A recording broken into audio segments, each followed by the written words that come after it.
barreiras que são rompidas aqui em Nova York, que eu acho que é sobre a diversidade mesmo dos corpos e dessas culturas que a gente convive além do estereótipo. E acaba sendo muita novidade diariamente, sabe? Sim. E acho que no começo, quando a gente está nessa ilusão de controle, de que a gente sabe o mundo e que a gente conhece, vir para cá é o lembrete de que a gente não conhece. Tem muito para aprender. Que tem muito para aprender. Muito. Exatamente. Nova York, ela tem esse... Eu acredito que Nova York tem esse ar, né? De, tipo, tem mais coisa para te ensinar. Tem muito mais coisa que você tem para aprender. Tem muito mais coisas que você tem para viver. Parece que Nova York sempre tem algo novo. É incrível essa relação. A gente, aqui, as três, praticamente São Paulo, né? Eu sou mineira, mas morei em São Paulo. A Isa também já esteve em São Paulo e a Ruth vem de São Paulo. E você também.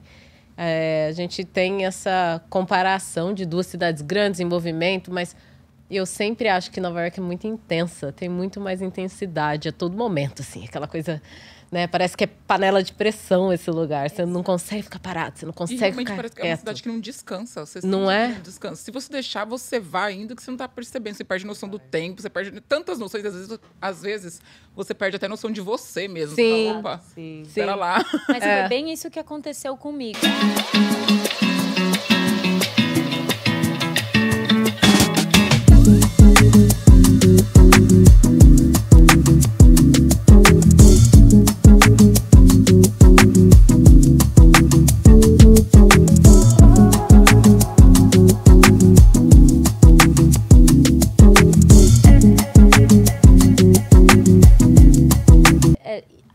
Estar aqui na cidade, eu acho que para quem tem a capacidade de olhar, de ver o outro, você automaticamente tem uma noção do seu corpo político, sabe? Aqui você entende o que é ser preto, você entende o que é ser branco, porque as pessoas falam sobre isso, não é um tabu. E uma pessoa branca não vai fingir que ela não é branca, sabe? Exato. Ela nunca vai falar, eu não vejo cor. Ué, eu sou branco, Mas eu sou escurinho. Não. Não tem isso, sabe? Olha só que incrível. Antes eu cheguei aqui, estava conversando com o engenheiro, né, de som e produção, e ele estava perguntando se a gente ia falar. Eu não ia citar, mas eu vou falar. Vamos lá. Eu sei que vai ser depois, né? Vai ser exibido esse episódio uma semana depois do que aconteceu, mas sobre Chris Rock e Will Smith. E ele perguntou se a gente ia falar sobre isso, e eu falei para ele assim, não, que eu tô cansada, não quero mais falar sobre isso.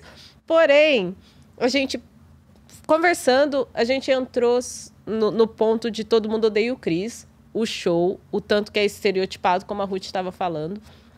E aí nós começamos essa discussão entre a diferença, o quão racista o Brasil é, o quão racista os Estados Unidos é também, e aí generalizo mesmo, que é o país todo. Só a diferença do como a gente sente o racismo aqui e como a gente sente o racismo no Brasil. Porque no Brasil tem esse negócio de, é tudo misturado. E até estereotipização é muito assim, é tudo misturado, tá tudo tranquilo, não tem racismo. Somos todos iguais. Meu tataravô era preto. Ai, gente, eu tenho um amigo preto. Então, isso é como a gente sente lá. E aqui não. Aqui o estereotipado é tipo, todo mundo odeia o Chris, sabe? Então, é coisa de preto, é coisa de preto, coisa de branco, coisa de branco. Você sabe onde você anda, você sabe onde você pisa, você sabe o que você fala e o que você não fala. Porque você sabe também qual vai ser a reação e as consequências, né? A gente tem muito essa questão... O pertencimento, ele trabalha muito em cima de certos estereótipos também, né? E tem traços que são culturais. Eu e a minha irmã, a gente brinca de reconhecer entre Brasil e Nova York, né? E os demais lugares existentes, assim, enfim, de onde vêm as pessoas. A gente pensa quais são as coisas que unem o povo preto, sabe? Sim. E tem uma coisa que o povo preto fala alto, né? A gente fala. Tipo, a gente faz fala alto, barulho. a gente faz gesto, a gente... Não, a gente chega em algumas festas, né, tipo, caucasianas, assim, e você fala... Adoro! Você fala, nossa... Festas caucasianas. Gente, que calmo, sabe? Até também alguém beber e subir na mesa, que isso tem muito também. Mas é diferente, eu acho que a gente tem uma... A gente tem energia, tem paixão. Exatamente. Energia, uma euforia, uma noção de liberdade, né? Sim. Uma noção de poder comemorar pequenas conquistas. Tem uma fala que é maravilhosa, que eu vi esses dias, que inclusive foi de uma modelo que eu não me lembro o nome agora, mas ela fala sobre como para uma mulher preta, né? Tipo, isso cabe para as pessoas pretas em geral. Tudo que a gente decide fazer é uma questão de empoderamento, sabe? Envolve uma questão de liberdade. Então, o nosso descanso também é um manifesto por ter sido uma escolha nossa.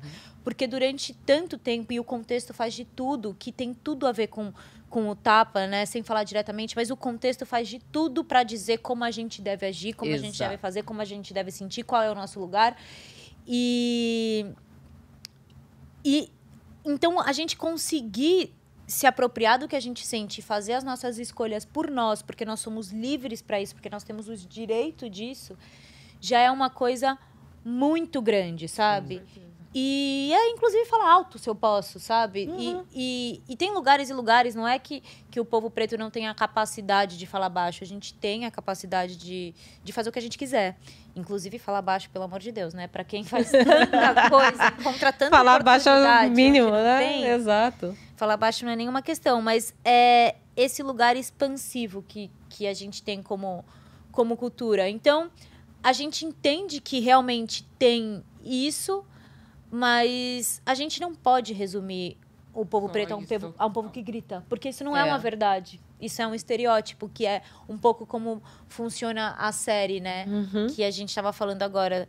E que é essa noção do estereótipo e a coisa você construir um conteúdo para que as pessoas riam das pessoas pretas e não com as pessoas pretas. Não, né? Não nesse lugar junto. Exato. E aí, passando um pouco por esse lugar do estereótipo e para onde ele vai dentro da nossa cabeça, e a ausência de pontos de vista e histórias que são contadas, ainda pegando um pouco assim, né, nesse lugar do que rolou do Oscar, mas não falando sobre o tapa propriamente dito, porque eu acho que não é, né, sobre... Não é sobre o tapa, gente, é sobre agressão à Geida. Exatamente. E não eu parei para pensar... E aí é interessante que aqui é o melhor lugar para fazer essa pergunta. Vocês têm alguma memória de algum outro momento de comoção social em que uma mulher preta foi defendida publicamente? Zero. E eu pensei nisso também, porque eu lembro que no Brasil, minha mãe vira e mexe e pegava busão. E a gente precisava passar embaixo da catraca. Porque a gente era jovem, né?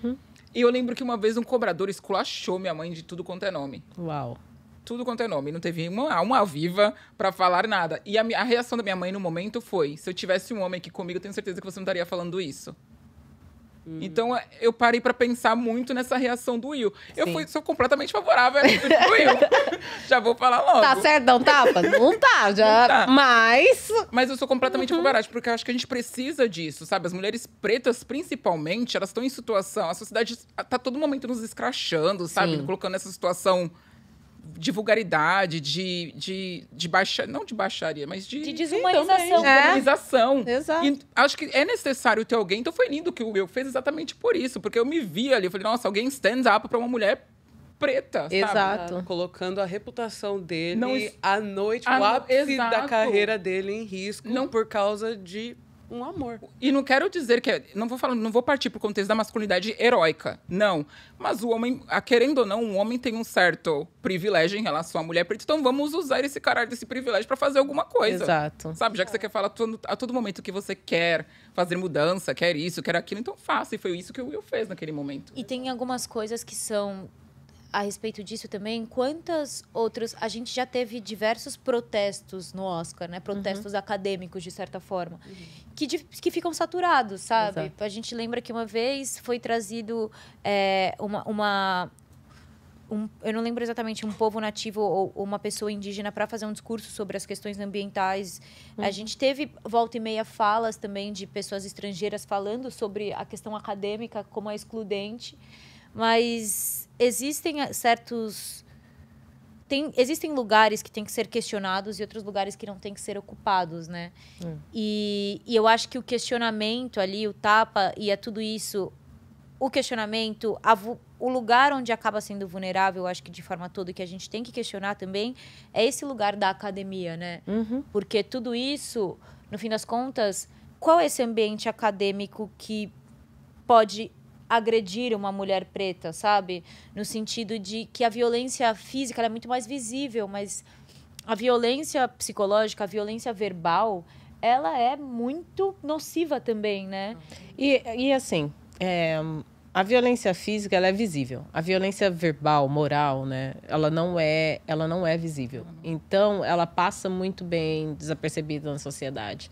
Porque eu tenho certeza que aqui, todas nós fomos violentadas moralmente em algum ponto desde criança. Eu me lembro de ser piada, é só uma piada, quando eu estava na escola. Eu me lembro de, é só uma piada, quando eu estava no trabalho. Eu me lembro de contar coisas ou falar, olha, aconteceu essa situação comigo. Ah, a pessoa estava só brincando. Em várias situações. Várias. Sim. Sabe? E como a mãe da Ruth não tinha ninguém que a defendesse naquele momento, que fosse... Assim, ela está sendo verbalmente violentada. Sim. E teria que ter uma violência física Pra alguém fazer alguma para alguém fazer alguma coisa. Se Talvez. Se alguém faz alguém alguma fizesse. coisa. E talvez, exato, e talvez, sabe? Mas a mulher preta, ela tá essa violência diária a todo momento, desde que nasce praticamente. É verdade. Tem uma pesquisa, né, que mostra que as mulheres pretas são lidas como adultas a partir dos 6 anos de idade. 6 anos? Uau. Pensei que você ia falar, tipo, 12. Eu também pensei que ia sair uns 12, 13. Mínimo. 6 Não, anos. Máximo. E é pesado, porque essa adultização que te coloca passível para essas tais violências, né? E é esse tipo de adultização, sabe? A noção de que ela aguenta, que ela banca. E, Ela é forte. e aí tem uma coisa que, inclusive, a gente conheceu uma pessoa esse final de semana, uma mulher, que ela é indiana, mas ela é lida como preta. E Ela tem cabelo crespo? ela tem cabelo cacheado.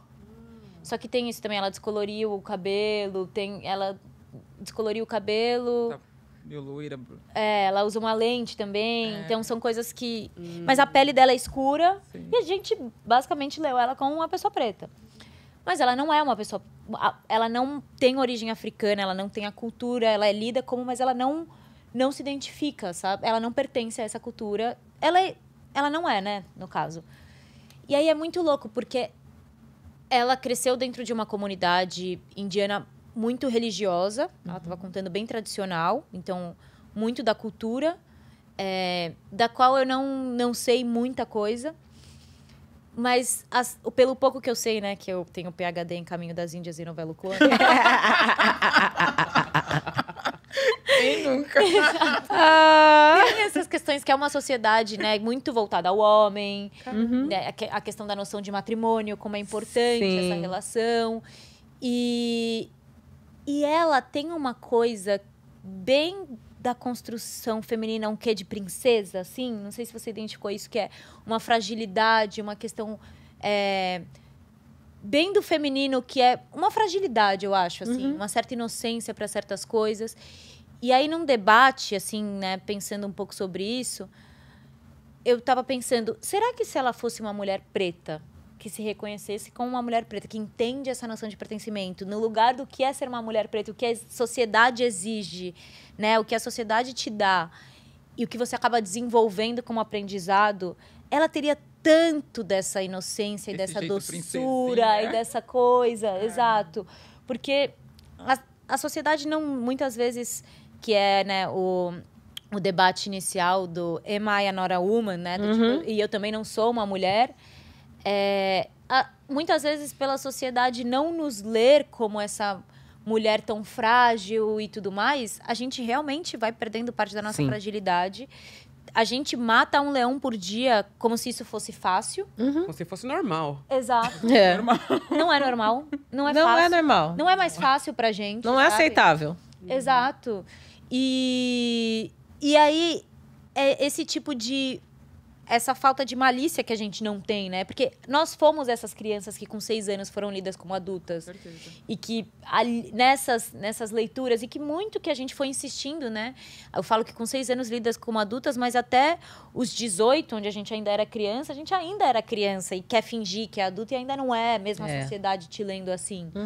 Então, eu vejo esse lugar que é o Black Girl Magic, que é realmente a mágica que a gente faz em manter a energia e manter a leveza, o sorriso no rosto e dançar como se tivesse diamante nos quadris, enquanto a sociedade está querendo dizer completamente o contrário, sabe? Fazendo de tudo pra gente não sorrir, pra gente não valorizar a nossa dança e qualquer coisa do tipo.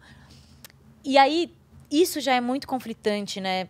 Voltando, estando no Brasil e tudo mais, mas estar aqui também tem esse ambiente que a gente acabou tendo, que a gente está tendo agora compartilhando também, mas essa identificação, né, do grupo como um todo, de todos os lugares, assim, como mulheres pretas brasileiras que se reconhecem numa rede de apoio, que também conseguimos, acho que, hackear de certa forma esse sistema e nos unirmos e não criarmos essa rivalidade, que é uma coisa que uma herança colonial muito ruim que o racismo deixou, sabe?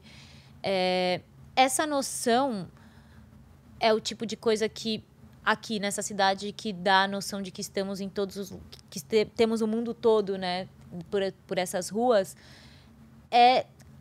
esse gostinho de mudar o mundo, sabe? Sim. Dá o gostinho de mudar o mundo, que é a noção de, pô, se a gente tem um squad legal, se a gente tá num lugar com tanta coisa acontecendo, a noção de que a união do nosso povo é muito potente, sabe? Das nossas capacidades, das nossas sabedorias e do nosso legado, né? Que a nossa herança é muito grande e a gente conseguiu preservar de alguma forma. Então, estar aqui esse momento, todo esse mês, me colocou muito em contato com o resgate dessa herança, assim, sabe?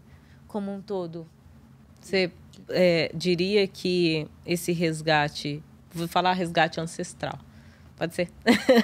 Você diria que esse resgate ancestral poderia acontecer no Brasil, talvez um pouco mais tarde, ou você não vê isso acontecendo do Brasil, assim, de se despertar possível para você, é claro, não generalizando, mas para você? Você consegue ver esse despertar do resgate ancestral no Brasil acontecendo? Ou aqui em Nova York é mais fácil? Por quê, assim? Aliás, o porquê eu acho que você já acabou de falar tudo aí, todos esses minutos. Eu acho que a dificuldade do Brasil é justamente pela falta de representatividade como um todo, em que as pessoas pretas estão muito diluídas em posições de serviço. E isso, se você não vê um semelhante seu sendo médico, sendo PhD, fazendo um master, sabe? Almejando isso, você vê pessoas pretas na rua com um moletom de universidade, se você não vai tendo essa convivência, é difícil você se imaginar num lugar sem precedentes. Sim. Então, eu sei também que eu não tenho que colocar nas minhas costas acabar com o racismo, e parece que no Brasil fica meio nessa noção, sabe? Tipo, como não tem uma instituição olhando para isso, parece que é você contra a estrutura. Exato. Então, eu não consigo ver Eu acho que isso é muito louco. Bebendo das águas daqui, eu vou percebendo cada vez mais os caminhos possíveis que a gente vai tendo. De repente, quais são os projetos que a gente pode fazer, qual é o grupo que a gente pode juntar, com que equipe a gente pode trabalhar. Acho que esses caminhos existem. Mas é um tabu tão grande que enquanto a gente não conseguir falar sobre o problema, é muito difícil pensar na solução, sabe? Sim, sim. E eu acho que, parando para pensar um pouco, no Brasil eu vejo que a gente está tão fudido, falar assim, fudido emocionalmente, financeiramente, que às vezes você não consegue ter uma noção de coletividade. Você tá muito pensando no teu ainda, sabe? Tipo, eu tenho que colocar na mesa, eu tenho que ter o que comer amanhã. Então fica meio difícil. Não tô falando que aqui também não, aqui também eu sei que isso acontece também. E muito. E muito. Só que eu acho que no Brasil é muito gritante, fica difícil para você ter essa noção de senso de coletividade, sabe? Opa, dá para fazer junto. Não, você tá ali pensando no que vai ter para comer no dia seguinte. Muitas das vezes, não tô generalizando, mas muitas das vezes você vê a população ainda pensando nisso, sabe? Porra, não terminei nem o ensino médio ainda. Como que eu vou pensar em PhD? Falando da população de maneira geral, sabe? Não terminei a faculdade, não tô conseguindo pagar uma faculdade não tô conseguindo pagar uma faculdade, mesmo tendo bolsa às vezes. Como que eu vou conseguir pensar em PhD? Então, você tá muito na sua luta diária ali, que você acaba por se perder e não pensar no coletivo. Aqui, eu acho que, de certa forma, por existir muita representação, por existir também muitas... Não sei. Enfim. Eu acho que tem muito também, desculpa até te cortar, mas é que você tá... Enquanto você tá falando, eu tava pensando em outra conversa que eu tive hoje também. Hoje eu tô cheia de conversa hoje, gente. Que bom. Hoje eu tô cheia de conversa. Eu tenho, né, um dia na semana que eu realmente me dou para healing, né, para cura, tanto espiritual, quanto mental, quanto do corpo, né? E eu vou nesse centro chama Life Wellness, né, que é vida e bem-estar. E aí eu tava conversando com a acupunturista. E o detalhe, esse lugar é inteiro preto. A dona é uma mulher preta, né? O marido dela, parceiro, mas ela é a dona. Até o seu atendimento, acupuntura, massagem, é todo mundo preto. E eu nunca tive um centro desse no Brasil. E aí eu tava conversando com a acupunturista sobre essa questão da cura, do resgate ancestral, da cura ancestral. E eu falei para ele, isso é muito novo para mim, colocar atenção voltada para isso, principalmente enquanto corpo preto, mente preta, mulher preta. Eu provavelmente estava fazendo trabalhos de cura espiritual, buscando, né, entre as religiões, buscando em outras técnicas, mas para realmente pensar em parar, olhar para mim como um ser, um espírito, uma luz, né, uma alma, um soul, enfim. É muito novo isso para mim. E aí eu lendo sobre isso e conversando com outras pessoas sobre isso, eu não me vejo, por exemplo, no Brasil fazendo o mesmo movimento se eu estivesse por lá. Provavelmente não. Aqui a gente vive numa panela de pressão, mas ao mesmo tempo eu acho que tem algo aqui em Nova York, não sei em outros lugares, mas que as pessoas pretas estão buscando essa cura ancestral, estão buscando esse contato, né, com a ancestralidade e também esse contato com a gente pode ficar bem, a gente pode curar o que está doendo, a gente pode melhorar o que não está legal. Então, essa parte, e eu falei com ele, né, que eu li que a gente se cura, a gente cura um ao outro. Estando em contato com outras pessoas, trazendo aqui representatividade, mas próxima da gente, pessoas que estão buscando essa cura, estão buscando esse movimento, essa representatividade, você também irá se curar, mesmo que os traumas sejam coletivos. Sim. Então, acho que assim, no Brasil, essa parte de trauma coletivo, para mim, essa energia vibrou muito mais forte do que da cura coletiva, sabe? Sim. E aqui a impressão que eu tenho é que tem mais uma cura coletiva preta do que o trauma, não sei. Coisas que eu queria falar, uma coisa da sua fala que é engraçado a dificuldade que você teve para falar do tipo, eu tava curando dessa alma, soul, espírito. E aí é engraçado porque o que a gente tá curando, a dificuldade de acessar o que a gente é além do corpo político, sabe?